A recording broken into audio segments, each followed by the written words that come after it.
All right, we are back once again for October Chatty Patty section. I'm gonna start off light. We'll start off with the brand new Mobb Deep. I'm gonna let you man lead with this because I ain't even heard the album yet properly. So Ray, you wanna kick it off with this one? Okay, funny enough, I spun that again today for the third time. Because certain albums need to grow, man. Especially when you like them on the first listen. You don't always listen to the album properly on the first listen, and it's a sound thing. You're feeling it out really, just like what I like. The structure good, the sequence, but after the third listen, it's like to me that Mobb album's like first and foremost, rest in peace, Prodigy, man. Bandana P. I think he would have been really happy with that album, and what Alchemist and Prodigy, Havoc done. They stayed true to the Mobb sound. I don't think they went too far out trying to make crossover shit or anything that people would have been like, is that really a Mobb thing? Yeah. They just kept it Mobb. What I got from it, the vibe was classic Mobb shit. P sounding how I want to hear him, or with the kind of production that, he fits on, man. And it sounded like they built the beats around his bars, not sat his bars on beats that they had there already. Yeah. It's like they actually sat with that and just crafted it. Like we were talking about this before, like we started the show or whatever, when we were downstairs. And one thing that I mentioned then that I'm going to mention again is just how like synchronous it lined up, like to go from what you were saying, because you listen to a lot of albums and that the craft, like there wasn't just. It's not just them like putting a verse and then putting a beat. It's like there's a conversation that goes when there's a man in the control room saying, "Oh no, do you know what? You need to record it like this." So all of that kind of stuff. It's normally led by the instrumental that the producer's hearing. So when you think about the quality and sonically how accurate it sounded like the rest of the other productions, and it didn't have that element to it. It's crazy to me. It's crazy. I still say one of my favorite things about that album is it doesn't feel like P's gone. It feels like it's an album that he was there in the studio for. Like the way I feel like it was like you were saying earlier, Ray. I think they must have got these verses from P and then built around it for the beats, because like when you listen to I don't even know how you say it. Is it Posthumous? Posthumous, yeah. Posthumous. After eating some Posthumous. So when you make an album, after you make an album after eating some hummus, if that's not somebody's album like or band name, it's gotta be Action Bronson. But like when oh my god, that is actually what he would do. The album, Action Bronson album, definitely. But when you listen to a Posthumous 2-pack album. We listen to like the after they're dead, if you listen to the 2-pack stuff, you can kind of tell like he's kind of stitched it up, like the one that where Eminem made the beat.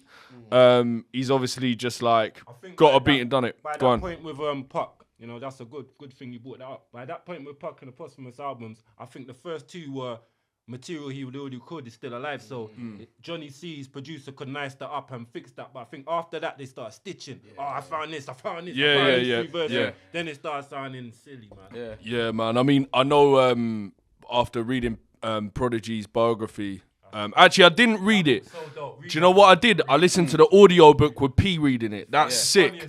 That's sick, yeah. But he was saying when he was in jail, he wrote like I wrote like 20 albums. So like that guy was just recording and recording and recording. So like, but obviously they've said that this is the last one. I think if it's sitting as the last Mobb album, like I think it's a real nice way to finish. I think, and I'll say as well, that fucking single with Georgia Smith, I think is crazy, bro. That shit, I can't get it out of my head, bro. Like, do we play that today? Yeah. Big up to. I didn't even know there was another version with her. I didn't know there was another because that's like one of my favorite R&B artists. Man. But like, Georgia Smith's not one of my favorite singers, but the song is dope. She's got bangers, like we were talking about earlier. She's got bangers, and her way of like building hooks is ear candy, but like that tune is heavy, bro. Heavy. Can we just segue off the back of this Mobb album then to I feel like 2025 in the last like 15 years, maybe even 20 years, has been like one of the best years for hip hop. bro. Okay. Tell me. I would say a lot mentions. of this is a Nas Mass Appeal mastermind situation where we've got an album from Ghostface, got an album from Raekwon, we got album from Mobb Deep, we got Slick Rick, that's off Idris Elba's, we got Big L coming, De La Soul. What else have we had? Nas and Primo. We've had some other mad albums. We had like Rock Marcy and Primo. Alchemist and Freddie. Alchemist also done a thing with Erykah Badu, bro. Larry June. And Larry June, bro. Like, we actually got some new J Electronica, and that's you know what I mean. So, bro, when have we had a year that's like this? Not for a while. It's been a fruitful year for hip hop because I think a lot of like artists came out their tombs or their hiatuses. And, they were just like, I have to do something. Watching the new era and like people that's just like doing the thing. I think everybody got motivated, and I think Nas looked in hip hop and thought the OGs are being disrespected. He said it. Just like they don't get their flowers. It's not like a drummer like rock where you see them touring when they're 60 and 70. Like hip hop man's you're washed out when you get old, and Nas said he wanted to just like mash that myth up, so he done a good job. It's a good thing that he did as well. That. Just quickly, we got a fucking really good Snoop album as well this year. I didn't even hear the second one. I didn't even hear the second one properly. Properly. It's really good. It's really good. You're saying to me before. I did sit with that. I did sit with that. All right. Do you know what I'm going to move on to? Is we're going to stick on the hip hop thing. Benny the Butcher. You lot seen these claims that he's saying that like the weird nerds have taken hip hop from the streets? Yeah. You seen this? Yeah. I'll read a little bit from the. So do I. That's why I think I'm gonna bring it up. So first, let's just talk a little bit about it. So, if it's a day that ends in a Y, some rapper, celebrity, or media members likely have something to say about the state of hip hop. This time, it was Benny the Butcher who ranted about his dislike for how nerds have control of the genre instead of the streets. Okay, now he said, "Yo, you see the state of the game is when the streets don't hold the culture of the game. Now you got the weird Twitter nerds and all these weird motherfuckers got their hands on the culture." Now, the joke of that is, and I'm sure that everyone's got an opinion here, but like the joke of that is, it's like 90% of his fan base is like nerds. Like it's not like Gully Road man. Do you know what I'm saying? It's bare nerds that listen to Benny the Butcher and even Griselda too. Do you know what I'm saying? Like in the wider spectrum of it, like nerds listen to Griselda. So you're dissing like your actual fan base. Do you know what I'm saying? And also, we're rappers, man. Like what are we? We're nerds. We're you know what I'm saying? Come on. I mean, if you're an artist and you make that kind of comment, like it makes you wonder what they think like people that listen to them would look like. Like, does he think there's somebody like baking in a fucking trap, like saying, "Oh, let's play that like new Benny"? Like, is that what he actually thinks is happening? Because that's not gonna happen. I think them man know their fan base, man. So he probably would have directly knew that this is gonna lose me fans because certain men are not gonna see this. But I saw the rant, and he's gone on a lot about jewelry and VV and factory diamonds. The diamonds that are not dug up, and basically, he's saying now they went all the fake jewelry, and like the nerds made this shit cool. So it's just like the YouTuber I was watching break it down. I don't think he likes Benny, man, because he's breaking it down. It's the irony of that, man. Why don't you test your chain? You got a big Pyrex around your neck. He's saying you got a big Pyrex around your neck. This is the same culture that killed our people off, and you promote that openly. And now you're talking about nerds. So this guy was really subjective when he was talking about why a man's doing that. But I think, Benny, that's a shoot yourself in your foot thing, because your biggest fans are them same nerds that buy all your merch, all your vinyl, come to your shows, get it signed. It's them guys you just dissing, bro. We're in a different time now as well. Go on, Tommy. I'd probably also, to an extent, disagree. Go on. Nerds don't have like a full handle on the game and who's at the forefront, Elaborate. bro. The fucking streets do, bro. Like the kids are listeing to, so at least here, from what I'm seeing, is the kids are listening to the drill shit, the fucking and there greasy too, shit. it's the same shit there. So in that sense, there's two sides with to that, what though. the kids are listening to. How the nerds have control of the game. That's I what the streets are listening to. Yeah, I don't think that the nerds have control of it or the streets have control of it. Everybody just likes the shit that they like. And I think that, like, for instance, you're saying about the kids over there are listening to the drill shit, and it's true, they are, and the kids over here listen to the drill shit. But then you've also got the people that listen to Benny, or you've got, do you know what I'm saying? And at the end of the day, I think what the thing is that he might be alluding to, because I didn't see the full interview, but one of the things he might be alluding to, because I'm seeing a lot of older rappers get mad about things like Gunna, like Gunna went in the court case, was denounced as a snitch, and he's come out the other side, and now he's this big star. Right. He's this big star. And the older rappers I've noticed don't like that shit, because they see that as like, that's not a thing that would happen in the 90s. That would I saw something happen. about that where people as well were saying like, yeah, so what if he snitched? For especially one, a lot of gal were saying that, bro. Gunna wasn't the first one to do that. Okay, if you like before that there was the Rainbow guy. Rainbow, But if you want to keep it a stack, like obviously one of the biggest films to ever come out of hip hop is Paid in Full, and basically everyone's favorite character in that film is a snitch. He's the favorite character. Like you can't. He's got all the quote. No, he's got the most quotables. You don't lie, man. I love the hustle. No, like the ball players, man. He's my favorite in that. No, but you know what? You blatantly said, niggas get shot every day, B. Rico You'll be crazy. alright. Way more Rico's than you said that. Rico's way that more. crazy guy, innit? But I mean, for storyline, man. Said more, yeah, man. For morality as well, man. Like Rich Porter, bro. But this is the thing. The kids don't care about that shit, because they look at it like, oh, fuck those street rules. Like, especially if you're a civilian growing up, you're not think like if man does a crime against me, I'm telling the police. Do you know what I'm saying? So people don't give a shit about that shit no more. Do you know what I'm saying? And that's what I think, that is that kind of sentiment that he's getting. Just even when you said it made me laugh, man. I called the police. He done it, officer. You know them ones there. But that's what I'm saying. I think that it's that kind of sentiment that the older generation of rappers can't get their head around. They just, So what you're saying? I see Fat Joe saying the some shit streets about have changed.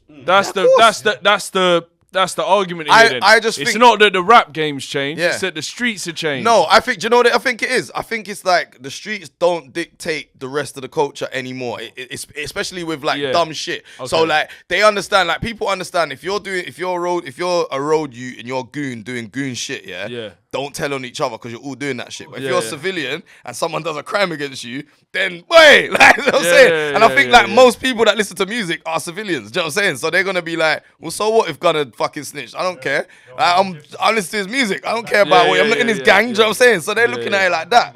You know what I mean? Gonna be like that more so. And that's what I see a lot of these kids like have that kind of opinion. Yeah. I don't have anything to add on that one. All right, what we got? What are we saying for time, Mateo? 9 past. Time for done. 5 minutes? All right, 5 minutes. We do one more. 5 minutes. We do one more. All right, wait. Okay. So we got. I'll give you lot the choice of what you want to talk about. Yeah. So we could talk about Dame Dash crashing out, or we could talk about Nicki Minaj crashing out against Cardi B. Which one? Let's do Nicki and Cardi. Both of them, man. All right, let's try and touch on them both quickly. All right, let's start with Dame, because I think that happened first. Like they were kind of happening at the same time. So Dame, Charlamagne is fucking Breakfast Club in general. So if you haven't seen this story by now, basically Dame Dash was on this kind of comeback tour. Let's call it a comeback tour. He was just trying to like say his piece, because he felt like people were disrespecting him. Cameron was talking about him. Breakfast Club were talking about him. So he came out and he was like, he wanted to go on Breakfast Club. And the whole interview was like literally, I mean, it was gold. But it was literally That just... shit was so funny. But it was literally just like, I don't know, what was it, 45, 50 minutes of just him calling Charlamagne gay and Charlamagne calling him broke. And that was basically the interview. And it was just going to back and forth. Saying he's going to get up every minute, disrespect him, I'm leaving. Crazy. But would you ever thought that like 20 years ago that you would have seen this? This is like one of them what if episodes. Do you know what I'm saying? Well, I think this was almost like a part 2, a continuation of the last interview that they'd done. Yeah. So what he said, and that wasn't even 20 years ago. That was like either 15 or 10 years ago.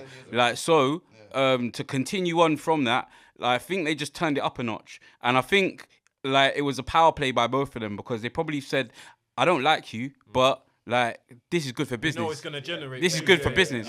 So on that, like I think they politely like keep it cordial with each other. They know that it's a symbiotic relationship and nothing more. It's mutual, like sort of disdain for one another, but they don't let it spill over so that to the point that they can't make money from it. Saying it, yeah, I rate you and things that you done, but now you're out here gassing, capping your back. That's what he's saying. But it is like, listen. What did he call him? I swear he fucking called him. Dash? Dash. Dash, but Det Jam. He said he should start Det Jam. But Dash killed me when he called him a chatty patty. Yeah, chatty patty. You're a chatty patty. Yeah. You just be talking. Yeah. You just be talking. Yeah, it did. Talk about that when we get to do this. Yeah. Like, so that moment went viral. So like, you know. Yeah, what I mean? I think as well, like it's a couple of things as well, because I think girls do.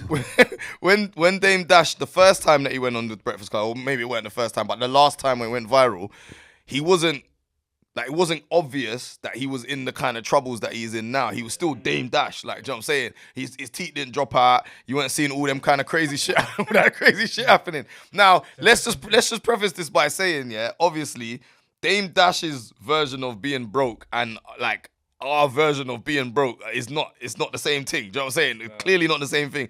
Like, he's obviously clearly must have properties. He's got like, he's not broke, man. He's got assets, man. You know what I'm saying? He's got assets. He said it himself. He just doesn't have liquid. He just doesn't have liquid. Like, but he's got assets. So we gotta say that. But Cardi B. yeah. Cardi B. All right, let's move on. So anyone that doesn't know this story, basically, I don't even know how it started, but I feel like it's something that's been going back and forth for a few years. For years, because people have always just put them into that in the category. same, yeah. Who's the best out of the two of the new era? Yeah. And obviously, Cardi B dropped a new album, and I know that Nicki Minaj has had a problem with Rock Nation recently as well. I've seen her keep going on about Rock Nation. Jigger, straight up Jigger. Straight on Jigger, yeah. But it's like she literally was crashing out in real Kanye fashion. She started talking about Cardi B's youths, like all kind of like some foul stuff. I was like, ooh, this is not it. But then Cardi B's rebuttal was that she's got like what's it called? Nah, like she said that she's on meds, and then she also said that she was what's that word? Like when you're post, I can't remember what it is. Postpartum depression or whatever. Yeah, postpartum. Yeah. Okay, that's not a flex, bro. That's not a diss. Yeah. Well, all of it. Listen, it was super uncomfortable. You know, like I don't know. You know, like back in the day, yeah, when you used to see girls fight and then like titties come out and their hair comes off and shit like that. It felt like that, and you see eyelashes flying. Like I just like, ooh, it's uncomfortable to watch. Like, do you know what I'm saying? I don't like watching that shit. But this was worse. But this was, bro, like bad stuff they were saying to each other.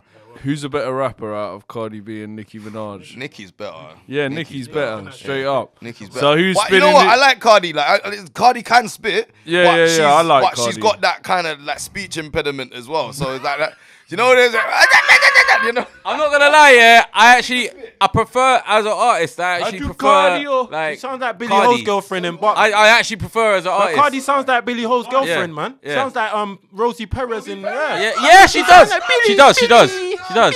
But honestly, like I prefer as an artist. I feel like she's more original. Cardi. No, she's more original. I feel like Nicki to me seemed like a carbon Nicki's copy got bare funny bars, bro. of Kim. Whereas I feel like Nicki's from that era of the one girl in a man clique, and Cardi ain't from that. Cardi didn't come out a clique of men. No.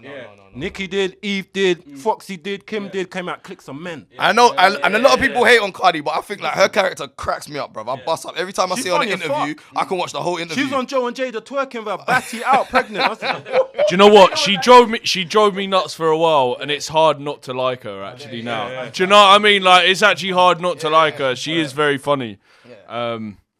But yeah, up, man. They need to stop that. They need to stop that. Don't be all talking right, about so each other's kids. who's winning the clash on that one then? If it was a rap beef? Yeah. Well, that's what they should really do. I think that's what they should do. Nicki would win. Watching them crash out on Twitter is not what I'm trying to see. Fun. No, fucking it's not send fun. for. But Nicki would come win. on. Talking about the babies and Nicki. Straight bars. I don't think so. Like I think Nicki was slaughtering. I think she's lyrically better, but in a battle, if you're gonna put them in a studio setting and make a tune, I think Cardi's one of them people that if you're gonna have an argument with somebody, like in real life, in real time, you sit down and you have an argument with certain people, and you might think like they're hard or whatever. Like, lyrically, I feel like but she'd Cardi say would, some shit that would hurt. I feel like Cardi would bang so Nicki out as well. She'd kill her. I think she'd kill her. She would. I think she would take. I think she would knock her out. She would take it to a point of suicide. Like, fight. do you know what I mean? She looks like she will scrap. She looks like she will beat. She'll fight to the death. Yeah, innit? she will fight people that she even shouldn't fight. Do you know what I'm saying? She'll fight like big Queen Latifah girl, bruv. She don't care. She real Brooklyn shit. All right, let's sign out on that note. All right, so another nice episode. All that's left to say is. Oh wait, what? Shouts out Joker Star. Shouts out Joker Star. Gave us a real viral moment. Trust me. Oi, trust me, you're gonna be seeing that. This is gonna like spark fires in that guy talk shit. Oh shit. But yeah, so yeah, all there's left to say is Guardz up.